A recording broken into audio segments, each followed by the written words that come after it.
Buenas tardes para todos. Mi nombre es María José Velosa Maldonado. Soy de la Universidad La Gran Colombia, de la licenciatura en Humanidades y Lengua Castellana, y hago parte del semillero Arete sobre la función social y política de la educación. El día de hoy voy a presentarles mi propuesta de investigación que se titula El cuento como herramienta pedagógica para la mitigación de la violencia de género. Entonces, yo lo que hago es que encuentro una problemática a partir de que por ciertas influencias ideológicas religiosas y por constructos sociales hegemónicos se empieza a concebir el concepto de género de maneras diferentes. Entonces empezamos a ver un tema de división de roles sociales en cuanto a el sexo biológico, es decir, nos encasillamos únicamente a las distinciones entre la mujer y el hombre. Y a partir de esto empezamos a establecer ciertos roles en la sociedad y en este caso también en la escuela, que lo que hacen es generar ciertas desigualdades. Entonces, por ejemplo, si lo asociamos a la división del trabajo, vemos que el trabajo manual e intelectual está mayormente priorizado por los hombres y en el caso de las mujeres se les liga más a unas funciones únicamente del hogar y al servicio de este mismo hogar. Entonces aquí empieza a haber como una problemática porque no solamente estamos apartando el tema del rol de la mujer, sino que actualmente tenemos que empezar también a reconocer que existen personas pertenecientes a la comunidad LGBTIQ+, que también están siendo segregadas en el ámbito educativo simplemente por ser parte de esta comunidad, por ser diferentes y empezamos a enmarcar y a establecer prejuicios y estigmas a partir de la otra edad. Entonces, esto es muy importante empezar a reconocerlo, reconocer que existe una problemática porque empieza a jugar un tema de identidad. Por ejemplo, en la comunidad LGBTIQ+, especialmente con las personas transexuales o transgénero, cuando ellos están en este cambio, en esta transición de género, ya en su aspecto físico, ellos tienen que pasar por un proceso psicológico y estas pruebas, estos psicólogos, algunos de los profesionales de la salud, empiezan a hacer como ciertas preguntas para hacerlos un poco dudar acerca de si de verdad quieren hacer este proceso. ¿Qué pasa? Que en este proceso de duda y de transición empieza a jugar todo un tema de la identidad y de la corporalidad. Entonces empezamos a entender la identidad como estos rasgos y estos movimientos cotidianos que nos enmarcan y nos hacen identificarnos de cierta manera.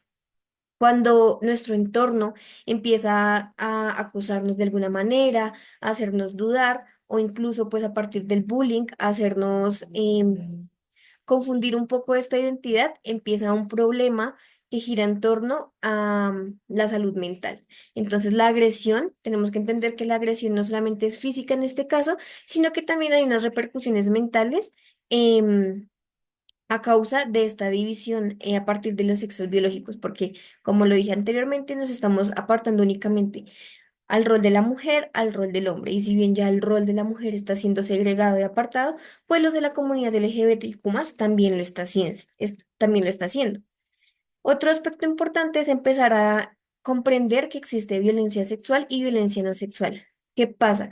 Que en algunas de las ocasiones le estamos dando más importancia o más relevancia a la violencia sexual, claro, porque tiene unas connotaciones un poco más graves, pero con la violencia no sexual estamos normalizándola, estamos ya trayéndola más a nuestra cotidianidad, con micromachismos, con comentarios sexistas que a fin de cuentas como que a veces aceptamos y no hacemos nada al respecto.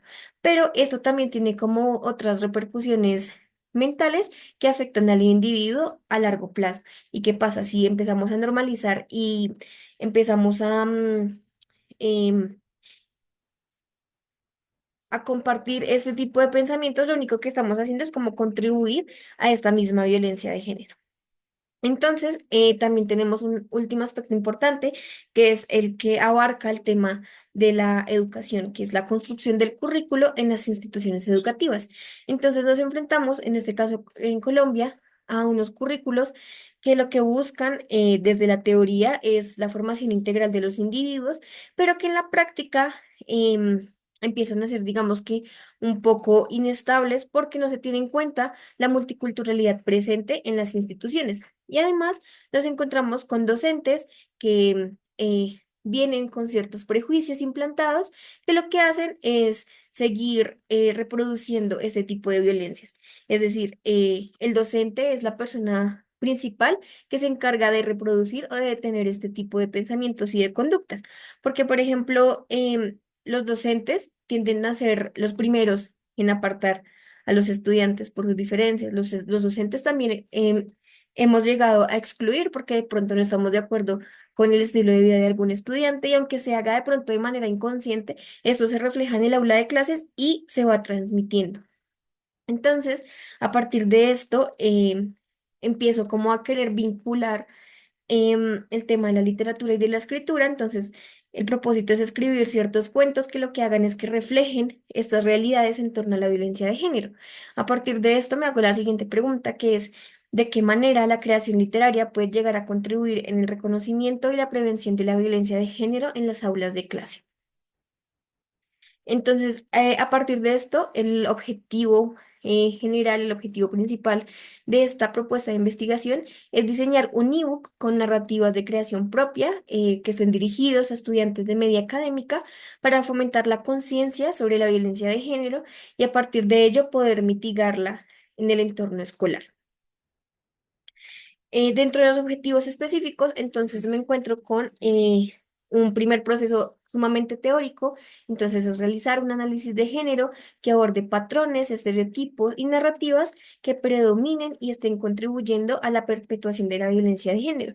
Entonces, a partir de esto, lo que hago es una investigación no solamente de este tipo de violencias que existen, sino también de la historia del colectivo feminista, del colectivo LGBTIQ+, para poder comprender la raíz del querer como alzar la voz para ser reconocidos.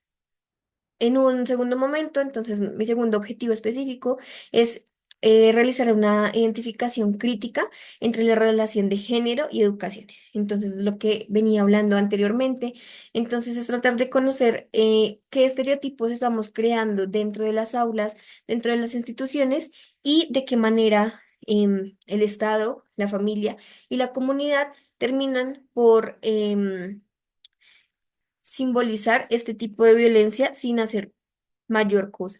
Entonces nos estamos escudando en que como estas son minorías y las mayorías están, por ejemplo, en contra de que exista un estudiante perteneciente a la comunidad LGBTIQ+ dentro de algún curso, entonces se está volviendo este círculo vicioso que lo que hace es excluir a esta minoría. Entonces es entender cómo se están abordando y cómo se están relacionando el género, la identidad, la corporalidad con y dentro de las instituciones educativas. Y como tercer objetivo específico, tengo el de desarrollar una estrategia efectiva de creación literaria que utilice las narrativas para poder abordar la violencia de género nuevamente en el contexto escolar. Lo que busco con esto es por poder promover la reflexión, el pensamiento crítico y no solo eso, sino también poder llegar de alguna manera a una acción para prevenir la violencia de género. Bueno, em, esta es una investigación, es un proceso de investigación-creación, entonces como lo expliqué un poco en el objetivo general, la parte creativa está en el diseño del ebook, entonces en un primer momento pienso abordar como todas las teorías de género que se tienen, desde Judith Butler, desde Simone de Beauvoir, pero también necesitamos comprender que estas son autoras un poco más occidentalizadas y que la realidad de Colombia es un tanto más diferente. Entonces, ¿qué pasa con los colectivos feministas, de las mujeres negras? ¿Qué está pasando con las TERFas, que son esta parte de del colectivo feminista que aparta y que excluye a su vez a las mujeres transgénero? Entonces, es comprender no solamente como los inicios de... de las teorías feministas y de los colectivos LGBTIQ+, sino traerlas y hacer como una especie de comparación de cómo se está entendiendo el género aquí particularmente en Colombia. Para esto me va a permitir ahondar un poco en el tema de la escritura, porque la escritura termina siendo una herramienta fundamental para poder dar voz y darle reconocimiento a otras personas que han sido silenciadas en algún momento.